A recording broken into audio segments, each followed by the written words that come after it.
My family joined All Shepherds at the firehouse in Powell in the summer of 1990.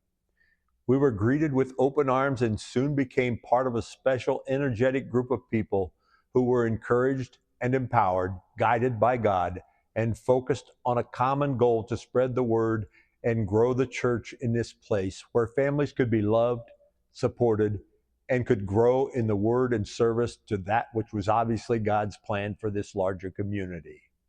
With new 7-day-a-week space and 5-acre building lot out there in the heart of Powell, we were armed and ready to go to work.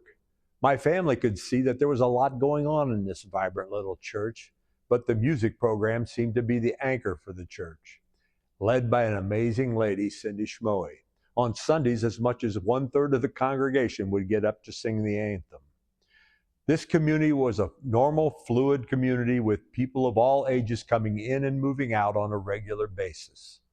And All Shepherds has never been immune to that activity. But God knew that that would happen, and He brought people in behind them who were more than up to the task of moving forward. We walked the neighborhoods with our pamphlets. We advertised in something called a newspaper. We set up information booths in the local weekend festivals. Live nativities and Easter vigils were public presentations yearly. Our first nativity was on a 5-acre lot in Powell with some 4x4s of blue tarp, 30 to 40 bales of straw. We had a manger. Costumed actors, live animals, a singing choir, some good food, and occasionally a live Jesus, all perfect for spreading the word.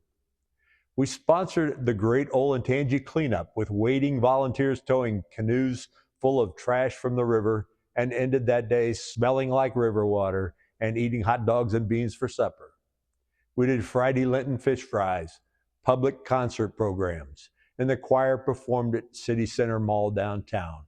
For 16 years, we hosted Hoops for Hope, a 3-on-3 basketball tournament that benefited the Make-A-Wish Foundation.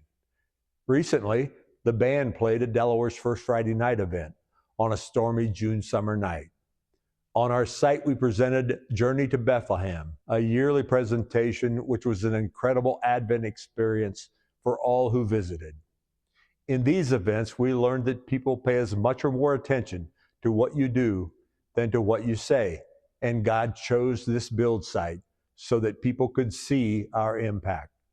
New members have told me how they had seen us out somewhere and came to see for themselves. I have observed many folks as they praised, prayed, and worshiped from my spot in the choir or my mic on the platform, and you have inspired our musicians to keep singing and playing.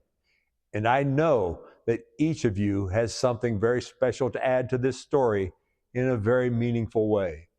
It is time for each of us to prayerfully discover the things that God has put here for us to do. Every last one of us has useful talents, extra hours, and a few extra dollars, large or small, to help continue the story, and to do God's work by focusing on excellence in ministry to grow our church and God's kingdom here in Delaware County and beyond.